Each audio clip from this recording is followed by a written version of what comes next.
Once you go to the Dropbox home, you will see different assignments sitting there if they've already turned it in. In this specific case, they've already started turning things in the Dropbox, but Turnitin was not set up.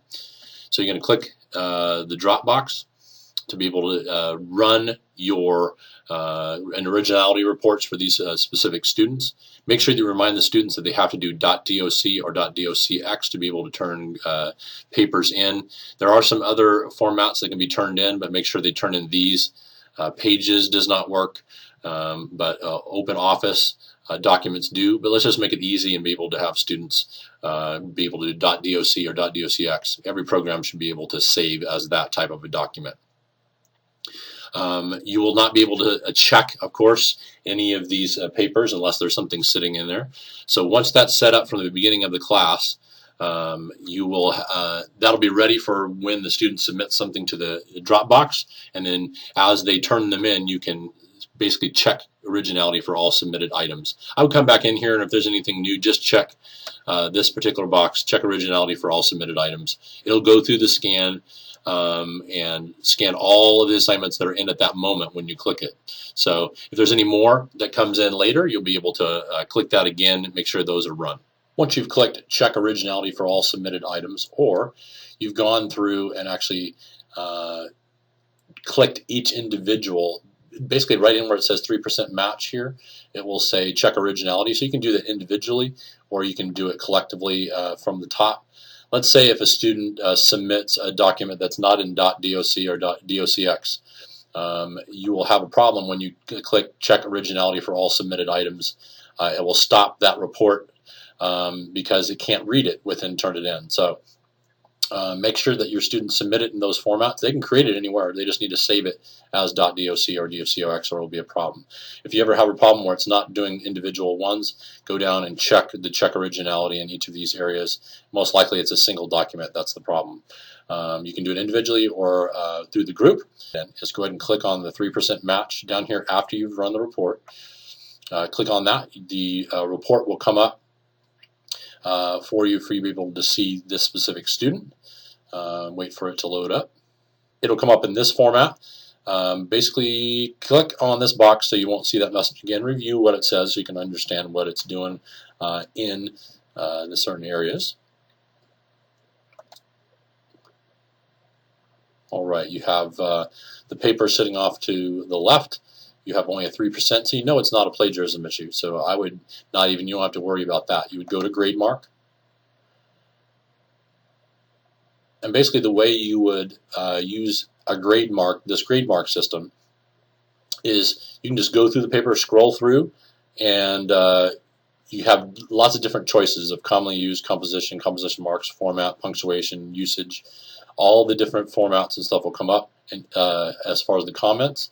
And then you can grab this and drag it on over to on top of the area where you would like to correct for the student so you can help them along.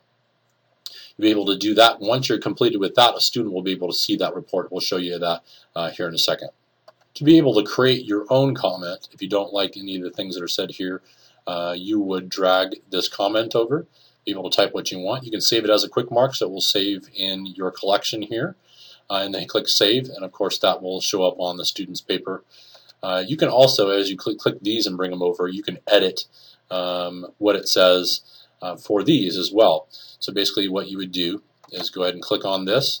You can edit it, put your comments in there to be able to save that in addition to what it says, additional comments. After you determined how many comments you would like to put in using the grade mark system, you can comment here as well. You can put a text comment or a voice comment by recording your voice there. So you have that choice, and that will automatically save. There is no save button in here. It will show you the different comments for each of the pages within your paper. This is a rubric you can attach to it. Rubrics are not being used right now, but we'll instruct you on how to use that in the future. It will be an excellent tool to be able to use to give a rubric back to a student that you created specifically upon that. For the ETS button, it'll basically do some of your grammar checking for you. But what I would do is just check down through here as you look at the paper, make sure it is a correct correction for your students. There could be some mistakes in there depending on, let's say, In this one is He is the one true God. You would check that and see if that is truly an article error or it doesn't look like that it is. As soon as you finish this, the paper is ready for the student to view. The only thing left to do is to click on and put the grade in here, so they'll see the grade out of 35 for this specific assignment.